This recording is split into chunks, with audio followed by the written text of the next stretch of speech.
that seem to emerge from nowhere and stun because they are vile, immoral, disgusting, sickening, and just plain weird.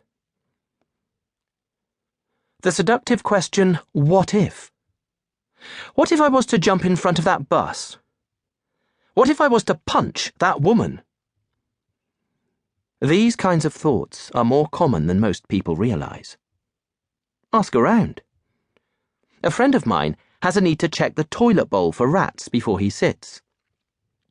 Another unplugs the iron and places it in an unusual place when he finishes with it, so he knows for certain the answer when his mind demands later, "Are you sure, really sure, that you turned it off?" One tortured soul spent an evening unable to ignore the repetitive thought that he may have scrawled across an application form for his dream job the word cunt. Most people have these kinds of strange thoughts. Most shake them off. Some people don't. When we cannot make our strange thoughts go away, they can lead to misery and mental illness. The friends I mention above did not convert their strange thoughts in this way. But I did. I turned mine into obsessive-compulsive disorder. The day that the Brazilian racing driver Ayrton Senna died in a crash during a Grand Prix in Italy, I was stuck in the toilet of a Manchester swimming pool. The door was open, but my thoughts blocked the way out.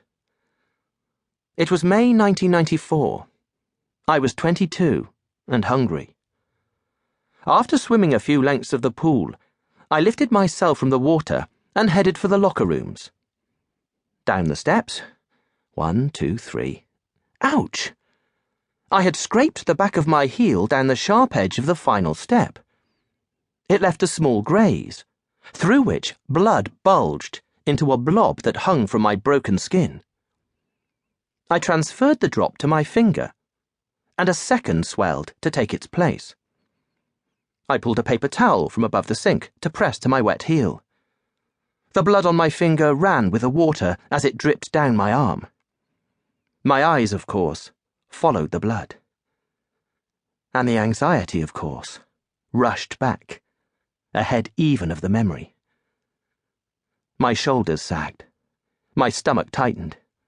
It had been 4 weeks since the incident at the bus stop, and as much as I told myself that it no longer bothered me, I was lying.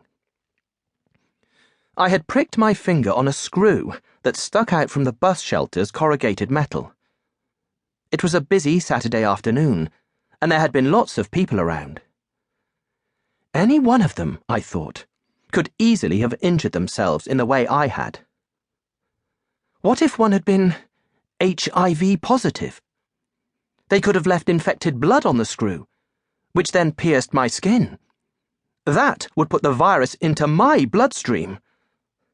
Oh, I knew the official line was that transmission that way was impossible. The virus couldn't survive outside the body. But I also knew that, when pressed for long enough, those in the know would weaken that to virtually impossible. They couldn't be absolutely sure. In fact, several had admitted to me there was a theoretical risk. Stood quietly in the toilets of the changing rooms, still dripping wet, my swimming goggles in one hand and the blood-stained paper towel in the other, I ran through the sequence of events at the bus stop once again. I told myself how there hadn't been any blood on the screw when I had checked it, or at least I didn't think there had been. Oh, why hadn't I made absolutely sure? Someone else banged through the door into the swimming pool changing rooms.